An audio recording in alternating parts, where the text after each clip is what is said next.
സാധാരണ ദേശീയപാത പദ്ധതി ഉദ്ഘാടനമോ പ്രവൃത്തി ഉദ്ഘാടനമൊക്കെ ഉണ്ടെങ്കിൽ ശ്രീ നിതിൻ ഗഡ്കരി ബന്ധപ്പെട്ട കേന്ദ്രമന്ത്രി അദ്ദേഹത്തിൻ്റെ ഓഫീസിൽ നിന്നും അറിയിക്കാറുണ്ട്, കാര്യങ്ങൾ പറയാറുണ്ട്.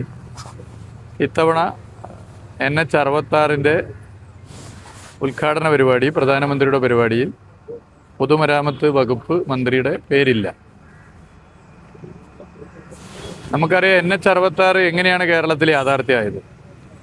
മുടങ്ങിപ്പോയ പദ്ധതിയാണ്, മരണപ്പെട്ട പദ്ധതിയാണ്. 2014 ഈ പദ്ധതി ഇനി കേരളത്തിൽ നടക്കില്ല, അതുകൊണ്ട് ഈ പദ്ധതി ഉപേക്ഷിക്കുന്നുവെന്ന് റിട്ടേണായി National Highway Authority of India നിലപാട് സ്വീകരിച്ച് അവരുടെ ഓഫീസും പൂട്ടിപ്പോയതാണ്. അന്നത്തെ UDF ഗവൺമെൻറ്റിൻ്റെ കെടുകാര്യസ്ഥതയാണ് ഈ പദ്ധതി മുടങ്ങാൻ കാരണമെന്നുള്ളത് എല്ലാവർക്കും അറിയാം. 2016 LDF സർക്കാർ അധികാരത്തിൽ വന്നു. ശ്രീ പിണറായി വിജയൻ മുഖ്യമന്ത്രിയായി. പ്രകടന പത്രികയിൽ തന്നെ LDF പറഞ്ഞിരുന്നു, LDF അധികാരത്തിൽ വന്നാൽ ഈ പദ്ധതി മുടങ്ങിപ്പോയത് തിരിച്ചു കൊണ്ടുവരാൻ ഇടപെടും. അങ്ങനെ പ്രധാനമന്ത്രിയുമായും കേന്ദ്രമന്ത്രിയുമായി ചർച്ച ചെയ്തു. ആ ചർച്ചയുടെ ഭാഗമായി കൂടുതൽ ഫണ്ട് കേന്ദ്ര സർക്കാർ തരേണ്ടതുണ്ട്, പക്ഷെ അത് തരാൻ നിലവിലുള്ള സാഹചര്യത്തിൽ പറ്റില്ല എന്നുള്ളൊരു നിലപാട് കേന്ദ്ര സർക്കാർ സ്വീകരിച്ചു. പിന്നെ സംസ്ഥാന സർക്കാരിന് മുന്നിൽ 2 വഴികളേ ഉള്ളൂ. ഒന്നുകിൽ ഈ പദ്ധതി ഉപേക്ഷിക്കുക, അതല്ലെങ്കിൽ പദ്ധതിക്ക് വേണ്ടി ഫണ്ട് കണ്ടെത്തുക. ഇന്ത്യയുടെ ചരിത്രത്തിൽ അതുവരെ ദേശീയപാത വികസനത്തിന് ഒരു സ്റ്റേറ്റ് ഗവൺമെൻറ് പണം മുടക്കിയിട്ടില്ല. പക്ഷേ കേരളം ഇന്ത്യയിൽ ഏറ്റവും ജനസാന്ദ്രത നിറഞ്ഞ സംസ്ഥാനമാണ്. ഗതാഗതക്കുരുക്കൊരു വലിയ പ്രശ്നമാണ്. വാഹനപ്പെരുപ്പം ഭീകരമായ പ്രശ്നമായി മാറുന്നു. അതിനൊരു ആശ്വാസ പദ്ധതിയാണ് NH-66 എന്നുള്ളത് കൊണ്ട് തന്നെ ചരിത്രത്തിലാദ്യമായി ദേശീയപാത വികസനത്തിന് ഒരു സംസ്ഥാന സർക്കാർ പണം ചെലവഴിക്കാൻ തയ്യാറ്. മറ്റ് പദ്ധതികൾക്ക് വേണ്ടി വെച്ച പണമാണ് ചെലവഴിക്കുന്നത്. 100-200 കോടിയല്ല, 5600 crore, 5600 കോടി. അതിൻ്റെ കാര്യം പറയുകയാണ്, അത് പിന്നീട് കിഫ്ബി ഫണ്ടാണ്. അത് പിന്നീട് കടമെടുപ്പ് പരിധിയിൽപ്പെടുത്തി. കടമെടുപ്പ് പരിധിയിൽപ്പെടുത്തുമ്പോൾ ഈ 5600 കോടി ഡബിൾ ആവുകയും ഏകദേശം 12000 കോടി സ്റ്റേറ്റ് ഗവൺമെൻറ്റിന് ഇതിൻ്റെ ഭാഗമായി പണം ചെലവാകുന്നു. പിന്നെ ഇതിൻ്റെ എല്ലാ പ്രവർത്തനങ്ങളും ആദ്യം മുതൽ അവസാനം വരെ കേരളത്തിൻ്റെ മുഖ്യമന്ത്രി ഇടപെട്ടു, പൊതുമരാമത്ത് വകുപ്പ് ഇടപെട്ടു, എല്ലാ വകുപ്പുകളും ഇടപെട്ടു, എല്ലാ വകുപ്പുകളും ഏകോപിപ്പിച്ചു. ബഹുമാനപ്പെട്ട ശ്രീ നിതിൻ ഗഡ്കരി തന്നെ എത്രയോ തവണ കേരളത്തിൻ്റെ മുഖ്യമന്ത്രിയെ പ്രശംസിച്ചു. നിങ്ങളൊക്കെ വാർത്ത കൊടുത്തതാണ്. നാഷണൽ ഹൈവേ അതോറിറ്റി ഓഫ് ഇന്ത്യയുടെ റീജിയണൽ ഓഫീസർ ഈ കേരളത്തിലെ ഹെഡാണ്. ഇന്ത്യയിലെ ഏതൊരു സ്റ്റേറ്റും മാതൃകയാക്കണം കേരളത്തിലെ PWDയും കേരളത്തിലെ സർക്കാരും എടുക്കുന്ന സമീപനം. എല്ലാ 2 ആഴ്ചയിൽ റിവ്യൂ എടുത്തുന്നു, ഇടപെടുന്നു. എവിടെയാണോ എന്താണോ പ്രശ്നം, ഒരു സ്റ്റേറ്റ് ഗവൺമെൻറ്റിന് എന്തൊക്കെയാണ് ചെയ്യേണ്ടത് അതൊക്കെ ചെയ്തു കൊടുത്തു. അങ്ങനെ ഇടപെട്ടു. അതിനെ എത്രയോ തവണ അഭിനന്ദിച്ചു. എന്നാൽ ഇപ്പോൾ വിവിധ പരിപാടികളുടെ ഉദ്ഘാടനമാണ്. അതിൽ നാഷണൽ ഹൈവേയുടെ ഉദ്ഘാടനം, യഥാർത്ഥത്തിൽ നാഷണൽ ഹൈവേ NH-66 ഉദ്ഘാടനം സെപ്പറേറ്റ് വേണമായിരുന്നു. വിവിധ പദ്ധതികളുടെ ഉദ്ഘാടനമാണ്. അതിൻ്റെ ലിസ്റ്റ് വന്നപ്പോൾ PWD മന്ത്രിയില്ല, BJP സ്റ്റേറ്റ് പ്രസിഡന്റ് ഉണ്ട്. BJP സ്റ്റേറ്റ് പ്രസിഡന്റ് PWD മന്ത്രിയെ വെട്ടി വരേണ്ട ആളാണോ? നമ്മൾ ചർച്ച ചെയ്യേണ്ട കാര്യമല്ലേ? ഈ സർക്കാരിനെ ജനങ്ങൾ തിരഞ്ഞെടുത്താണ്. X or Y ആര് വേണമെങ്കിലും വകുപ്പ് മന്ത്രിയാവാം. മുഹമ്മദ് റിയാസോ അല്ലെങ്കിൽ മറ്റാരെങ്കിലും ആരും ആയിക്കൊള്ളട്ടെ. കേരളത്തിൻ്റെ അവകാശമാണ് ഇത്തരം ഉദ്ഘാടന പരിപാടിയിൽ ബന്ധപ്പെട്ടവർ പങ്കെടുക്കുക. ദേശീയപാത ഉദ്ഘാടനങ്ങൾ കേരളത്തിൻ്റെ പട്ടികകൾ എടുത്തു പരിശോധിച്ചാൽ എല്ലാ കാലത്തും പൊതുമരാമത്ത് വകുപ്പ് മന്ത്രി ഉണ്ടാവാറുണ്ട്. സ്വാഭാവികമാണ്. ഇവിടെ തന്നെ ഞാൻ ഈ വകുപ്പിൻ്റെ ചുമതല എടുത്തതിന് ശേഷം എത്ര ദേശീയപാത പരിപാടി പങ്കെടുത്തിട്ടുണ്ട് നിങ്ങൾ കണ്ടായല്ലേ? അപ്പോൾ എന്തിനു ഒഴിവാക്കി? അത് ശരിയാണോ? BJPയുടെ സംസ്ഥാന അധ്യക്ഷനെ അതിൻ്റെ പരിപാടി വിളിച്ചു. അങ്ങനെയാണെങ്കിൽ KPCC പ്രസിഡന്റിനെ വിളിക്കണ്ടേ? CPIMൻ്റെ സംസ്ഥാന സെക്രട്ടറി വിളിക്കണ്ടേ? CPIയുടെ സംസ്ഥാന സെക്രട്ടറി വിളിക്കണ്ടേ? കേരളത്തിലെ രാഷ്ട്രീയ പാർട്ടികളുടെ സംസ്ഥാന നേതൃത്വത്തെയൊക്കെ വിളിക്കണ്ടേ? പേര് വേണ്ട, വിളിക്കാം, പേര് വെക്കണ്ടേ? ഇത് ജനാധിപത്യത്തിൽ ഗുണകരമാണോ? പിന്നെ ഇതുകൊണ്ട് ദേശീയപാത 66 യാഥാർത്ഥ്യമാക്കുന്നതിൽ LDF സർക്കാരിന് റോളില്ല എന്ന് സ്ഥാപിക്കാനാണ് ശ്രമമെങ്കിൽ അത് കേരളത്തിലെ ജനങ്ങൾ വളരെ കൃത്യമായി മനസ്സിലാക്കിയ കാര്യമാണ്. കേരളത്തിലെ ജനങ്ങളുടെ മനസ്സിൽ പോസ്റ്റർ പതിഞ്ഞതുപോലെ പതിഞ്ഞ കാര്യങ്ങളാണ്. അതല്ല ഇവിടെ വിഷയം. ഇത് ശരിയായൊരു നിലപാടല്ല. ജനാധിപത്യത്തിൽ നമ്മളെല്ലാവരും ഉൾക്കൊള്ളണം. ഇപ്പോൾ ചൂരൽമല ദുരന്തവുമായി ബന്ധപ്പെട്ട് വീട് വെച്ചു കൊടുത്ത പദ്ധതി, ആ പദ്ധതി ചില കാര്യങ്ങൾ ചില വിവാദം ഉണ്ടായി. അതിൽ ഉദ്ഘാടനം മുഖ്യമന്ത്രിയാണ്, അധ്യക്ഷ പ്രസംഗം റവന്യൂ മന്ത്രിയാണ്. പിന്നെ ഞങ്ങൾ 3 മന്ത്രിമാരുണ്ട് അവിടെ. ഇതിൻ്റെ ഭാഗമായി ചുമതലയെടുത്ത് പ്രവർത്തിച്ച 3 പേർ.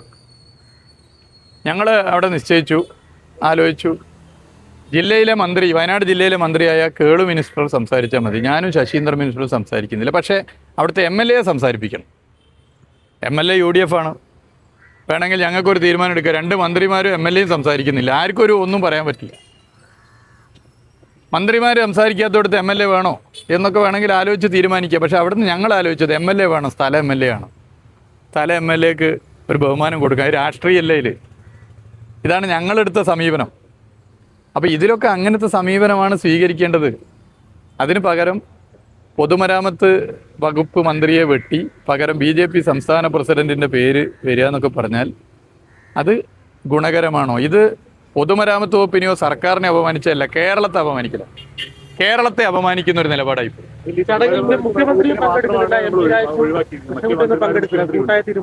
അല്ല, അത് ഞാൻ അവരോടൊന്നും ഞാൻ ഈ ഇതിനെക്കുറിച്ച് ഞാൻ സംസാരിച്ചിട്ടില്ല. അല്ല, അതൊന്നും എനിക്കറിയില്ല. ഞാനിപ്പോൾ ഇതിൽ എക്സ്ക്ലൂസീവ് PWDയെ കുറിച്ചാണ് ഞാൻ പറയാൻ ഉദ്ദേശിക്കുന്നത്. സാധാരണ ഈ ശ്രീ നിതിൻ ഗഡ്കരി പങ്കെടുക്കണ്ടോ എനിക്കറിയില്ല. അദ്ദേഹം പങ്കെടുക്കുന്നില്ല. അപ്പൊ എനിക്കത് അറിയില്ല. സാധാരണ അദ്ദേഹത്തിന്റെ ഓഫീസ് എല്ലാ കാര്യവും പറയുന്നതാണ്. അല്ല, ഞാനത് ചോദിച്ചിട്ടില്ല. ഞാൻ ഇത് തന്നെ ഒരു വിഷയമാണല്ലോ. അല്ലാതെ വിവിധ ഉദ്ഘാടനങ്ങളുണ്ട്. അത് റോഡിന്റെ ഉദ്ഘാടനം മാത്രമല്ല, മറ്റു പല പദ്ധതികളുടെ ഉദ്ഘാടനം ഉണ്ട്. അതുമായിട്ട് ബന്ധപ്പെട്ടുള്ള മന്ത്രിമാരാണ്. അപ്പോൾ നാഷണൽ ഹൈവേ 66 എന്ന് പറഞ്ഞാൽ കേരളത്തിൻ്റെ ഒരു ആശ്വാസ പദ്ധതിയല്ലേ. ലോകത്ത് എവിടെയും ജീവിക്കുന്ന മലയാളി, 45 മീറ്റർ വീതി, 6 വരി, അത് യാഥാർത്ഥ്യം. അപ്പോൾ ആയോടത്തൊക്കെ നിങ്ങൾ കണ്ടില്ലേ എന്ത് വേഗത്തിൽ നമുക്ക് എത്താൻ പറ്റുന്നു, എത്ര വേഗത്തിൽ. അപ്പം അതൊക്കെ എല്ലാവരും കൂടി സന്തോഷിക്കേണ്ടതല്ലേ. അതിനിപ്പോൾ ഏതെങ്കിലും ഒരാളെ മാറ്റി അല്ലെങ്കിൽ ഒരു വകുപ്പിനെ മാറ്റുകയോ ചെയ്താൽ എന്താ അതിലൊക്കെ കിട്ടുന്ന സന്തോഷം? അല്ല, അത് ജനങ്ങളാണല്ലോ. അത് ജനങ്ങൾ ഇതൊക്കെ മനസ്സിലാക്കുന്നവരാണല്ലോ. ഞാൻ ചോദിച്ച വളരെ സിമ്പിൾ ക്വസ്റ്റ്യൻ. BJP സംസ്ഥാന അധ്യക്ഷനോട് എന്തെങ്കിലും വ്യക്തിപരമായ വിരോധം ഉണ്ടായിട്ടല്ല, ഒരു സിമ്പിൾ ക്വസ്റ്റ്യനാണ്. ഇങ്ങനെ ഒരു പരിപാടിയിൽ BJP സംസ്ഥാന അധ്യക്ഷൻ്റെ പേര് വെച്ച് മാത്രം വിളിക്കുന്നത് ശരിയാണോ? സ്റ്റേറ്റ് ഗവൺമെൻറ്റിൻ്റെ നിരവധി ഉദ്ഘാടനങ്ങളുണ്ട്. ഗോവിന്ദ മാഷ്, അദ്ദേഹം MLA കൂടിയാണ്. ഗോവിന്ദ മാഷ്, ഇപ്പോൾ തുരങ്കപാത, അതല്ലെങ്കിൽ ഇപ്പോൾ ആലപ്പുഴയിൽ നമ്മളെ പാലം, അല്ലെങ്കിൽ അമ്പൂരി പാലം, ഇതിൻ്റെയൊക്കെ ഉദ്ഘാടനത്തിൽ ഗോവിന്ദ മാഷ മാത്രം ക്ഷണിച്ചാൽ നിങ്ങൾ വിടുമോ? വിടാൻ പാടില്ല. നിങ്ങൾ മാധ്യമങ്ങൾ അത് ഒഴിവാക്കാൻ പാടില്ല. ശക്തമായി സംസ്ഥാന സർക്കാരിനെ വിമർശിക്കണം. അല്ലെങ്കിൽ ബിനോയ് വിശ്വത്തെയും ഗോവിന്ദ മാഷയും മാത്രം വിളിച്ചാൽ ശരിയാണോ? അങ്ങനെ ചെയ്യുന്നുണ്ടോ? ചെയ്യുന്നില്ലല്ലോ. അങ്ങനെ ചെയ്യാൻ പാടില്ലല്ലോ. അപ്പോൾ ഇത് ശരിയാണ്. നിങ്ങൾ വളരെ സീരിയസ് ആയിട്ട് എടുക്കേണ്ട വിഷയമാണ് ഇത്. ഏതെങ്കിലും ഒരു മുഹമ്മദ് റിയാസിനെയോ അല്ലെങ്കിൽ ഒരു പൊതുമരാമത്ത് വകുപ്പ് മന്ത്രിയോ അപമാനിക്കലല്ല, കേരളത്തെ അപമാനിക്കലാണ്. പക്ഷേ റെസ്പോൺസിബിലിറ്റി മൊത്തം താങ്കൾക്കാരുന്ന പോലായിരുന്നു അല്ലെ? ഈ എവിടെയെങ്കിലും ഇടിഞ്ഞു വീഴുക അല്ലെങ്കിൽ നിർമ്മാണത്തിന് എന്തെങ്കിലും പാവപ്പെടുണ്ടായി അപ്പോഴെല്ലാം റിയാസ് ഉത്തരം പറയണമെന്നാണ് BJP ഒക്കെ ആവശ്യപ്പെട്ടിരുന്നത്. പക്ഷെ ഉദ്ഘാടനം വന്നപ്പോൾ അല്ല, അതിനൊന്നും ഞാൻ മറുപടി പറയുന്നത്. അതൊക്കെ ജനങ്ങൾ മനസ്സിലാക്കുന്നതാണല്ലോ. ജനങ്ങൾ അറിയുന്ന കാര്യങ്ങളാണല്ലോ. ഇപ്പോൾ ഇന്ന് ഉദ്ഘാടനം ചെയ്യപ്പെടുന്ന കോഴിക്കോട് ബൈപ്പാസ്, നിങ്ങൾ പലരും അന്നും ഈ ജില്ലയിൽ വർക്ക് ചെയ്തവരല്ലേ. ആ ബൈപ്പാസിൻ്റെ സ്ഥിതി എന്തായിരുന്നു? എങ്ങനെയാണ്? കരാറുകാരൻ ആരാന്ന് പോലും അറിയാതെ അതിൽ അന്നത്തെ ജില്ലാ കലക്ടറും ഞങ്ങളൊക്കെ എടുത്തൊരു എഫേർട്ടില്ലേ. എത്ര തവണ ഇടപെട്ടിട്ടാണ് അത് പരിഹരിച്ചത്. അപ്പോൾ അതുകൊണ്ട് അതിൻ്റെ ഉദ്ഘാടനത്തിന് വിളിച്ചിട്ടില്ലെങ്കിൽ ആകെ ജനങ്ങളെ മനസ്സിൽ നിന്ന് പോയോ? ജനങ്ങളെ മനസ്സിൽ നിന്ന് പോകുന്ന ഒരു സ്ഥിതി അതിലേക്ക് വരുമോ? അത് ന്യായമാണോ? അതാണ് പ്രശ്നം. ജനാധിപത്യത്തിന് ഇത് ഗുണമാണോ? അല്ല, അതൊക്കെ ജനങ്ങൾ ചർച്ച ചെയ്യേണ്ട കാര്യമാണ്. ഇത് ഒരു ആദ്യത്തെ സംഭവമല്ല. മുമ്പ് വിഴിഞ്ഞം ഉദ്ഘാടന പരിപാടിയിൽ ഇതുപോലൊരു സംഭവം ഉണ്ടായെന്ന് ഞങ്ങളൊക്കെ സദസ്സിൽ. അതിൽ ഞങ്ങൾക്ക് ആർക്കും പരാതിയില്ല. കാരണം എല്ലാ സ്റ്റേറ്റ് മന്ത്രിമാരും വേദിയിലിരിക്കേണ്ട, ബന്ധപ്പെട്ട ചുമതലയുള്ള മന്ത്രിമാർ ഇരുന്നാൽ മതി. അത് അന്ന് പറയുകയും ചെയ്തിട്ടുണ്ട്. പക്ഷേ ഇദ്ദേഹം എങ്ങനെ അവിടെ ഇരുന്നു? BJP സ്റ്റേറ്റ് പ്രസിഡന്റ് അവിടെ എന്താണ് റോൾ എന്ന ചോദ്യം അന്ന് ഉന്നയിച്ചിരുന്നു. ഒരു ന്യായമായ ചോദ്യമാണ്. അല്ല, ഞാൻ പറയുന്നത് വളരെ ന്യായമായ ചോദ്യമാണ്. ഇതൊരു പ്രശ്നമല്ല. നിങ്ങൾ വളരെ ഗൗരവത്തിൽ നിങ്ങളൊന്ന് ആലോചിച്ച് നോക്കൂ. ഇതൊരു വിഷയമല്ലേ. ഇപ്പോൾ ചൂരൽമലയുടെ വീട് വെക്കുന്ന പരിപാടിയുടെ ഭാഗമായി അല്ലെ മറ്റ് സ്റ്റേറ്റ് ഉദ്ഘാടന പരിപാടിയെ ഗോവിന്ദ മാഷെ പേര് അതിൽ വെച്ചാൽ അത് MLA ആണ്. ഇപ്പം ശ്രീ ബിനോയ് വിശ്വം ഇപ്പം MLA അല്ല, മുമ്പ് MP ആയിരുന്നു. അദ്ദേഹത്തെ വെച്ചാൽ അത് ശരിയാണോ? ഇത് ചർച്ച ചെയ്യണ്ടേ? അങ്ങനെ LDF ഗവൺമെൻറ് ചെയ്തിരുന്നെങ്കിൽ നിങ്ങൾ എത്ര അന്തിച്ചർച്ച നടത്തുമായിരുന്നു, എത്ര ഡിസ്കഷൻ എത്ര ദിവസം നീളുമായിരുന്നു. അപ്പോൾ ഇത് ജനാധിപത്യപരമായി ശരിയല്ല, ഇത് തെറ്റായ നിലപാടാണ്. NH-66 യാഥാർത്ഥ്യമാക്കുന്നതിൽ കേരളത്തിലെ മുഖ്യമന്ത്രി ശ്രീ പിണറായി വിജയനും LDF സർക്കാരും നടത്തിയ ഇടപെടൽ ജനങ്ങളുടെ മനസ്സിൽ പോസ്റ്റർ പതിഞ്ഞതുപോലെ പതിഞ്ഞു കിടക്കുകയാണ്. അത് ആർക്കും പറിച്ചു കളയാനാകില്ല.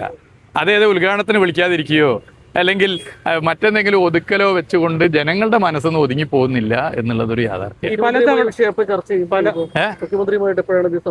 അല്ല, അത് ഒക്കെ ബന്ധപ്പെട്ട സമയം ആവട്ടെ, നമുക്ക് സംസാരിക്കാം. യാഥാർത്ഥ്യമായി ഉദ്ഘാടന സമയത്ത് താങ്കൾ ഒഴിവാക്കി, വ്യക്തിപരമായി വിഷമമുണ്ട്. ഇതിൽ വ്യക്തിപരമല്ലല്ലോ, ഇതിൽ വ്യക്തിപരമില്ല. ഞാൻ ഇപ്പോൾ പറഞ്ഞുതരാം, ഇതൊരു വ്യക്തിപരമായ വിഷയമല്ല.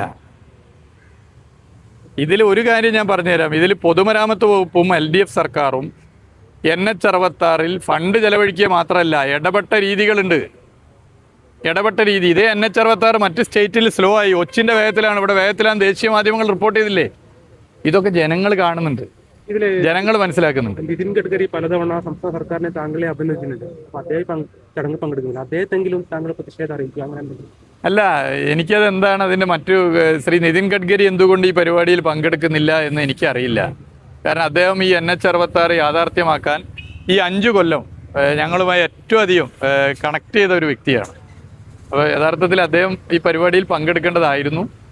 എന്താണെന്ന് എനിക്കറിയില്ല. അദ്ദേഹം ഇതിൻ്റെ ഓരോ മൈന്യൂട്ട് വിഷയങ്ങളിലും ഞങ്ങൾ ഡിസ്കഷൻ നടത്താറുണ്ട്. വളരെ പോസിറ്റീവായ നിലപാട് അദ്ദേഹം സ്വീകരിക്കാറുണ്ട്. ഞങ്ങൾ തുറന്നു പറഞ്ഞിട്ടുമുണ്ട്. എങ്ങനെ പ്രതിഷേധം പ്രകടിപ്പിക്കാനാണ് ഉദ്ദേശിക്കുന്നത്? അല്ല, അങ്ങനെ വേറെ ഒരു പ്രതിഷേധം ഒന്നും പ്രകടിപ്പിച്ച് പോകാൻ ഇത് അല്ല. ഞാൻ പറയുന്നത് ഇത് ബാക്കി ജനങ്ങൾ ചർച്ച ചെയ്ത് പോകേണ്ട വിഷയങ്ങളാണ്. ജനങ്ങൾ ചർച്ച ചെയ്ത് പോകട്ടെ. അല്ല, ഇതിന്റെ ലിസ്റ്റ് വന്നത് ഇപ്പോഴല്ലേ, നമുക്ക് കിട്ടിയത് മനസ്സിലായി. കേന്ദ്ര സർക്കാരിനെ ഔദ്യോഗികമായി അറിയിക്കുമോ ഈ ഒരു വിഷയം? അല്ല, അത് ഇപ്പോൾ ഈ BJP സ്റ്റേറ്റ് പ്രസിഡന്റ് ഉദ്ഘാടന പരിപാടിയിൽ സ്റ്റേജിലിരിക്കുന്നത് നേരത്തെ തന്നെ ചർച്ച ചെയ്തതും അതിൻ്റെ കാര്യങ്ങളൊക്കെ അറിയുന്നവരാണല്ലോ പിന്നെയും ഇടുന്നത്. അപ്പം അത് അല്ല, അത് ബാക്കി നമ്മൾ കൂട്ടായി ചർച്ച ചെയ്തിട്ട് ആലോചിക്കേണ്ട കാര്യങ്ങളാണ്. നമ്മളിപ്പോൾ അതിൽ പറഞ്ഞിട്ട് ഉദ്ഘാടനം അതിൻ്റെ വഴിക്ക് നടക്കട്ടെ, കാര്യങ്ങൾ നടക്കട്ടെ. പക്ഷെ അതുകൊണ്ടൊന്നും ജനങ്ങളുടെ മനസ്സിൽ ഇതിനെക്കുറിച്ചുള്ള ചിത്രം വായിക്കാനാകില്ല. അപ്പോൾ ഇതൊക്കെ തന്നെയാണ് പൊതുവെ ആളുകൾ ചർച്ച ചെയ്യുന്നത്. നമ്മൾ ജനാധിപത്യത്തിൽ ചില മര്യാദകൾ പാലിക്കണം. ആ മര്യാദകൾ പാലിക്കാതെ പോകുന്നതിൻ്റെ പ്രശ്നമാണ്. എന്തായാലും പൊതുവെ ഇത് കേരളത്തോടുള്ള അപമാനമായി കാണേണ്ട വിഷയം.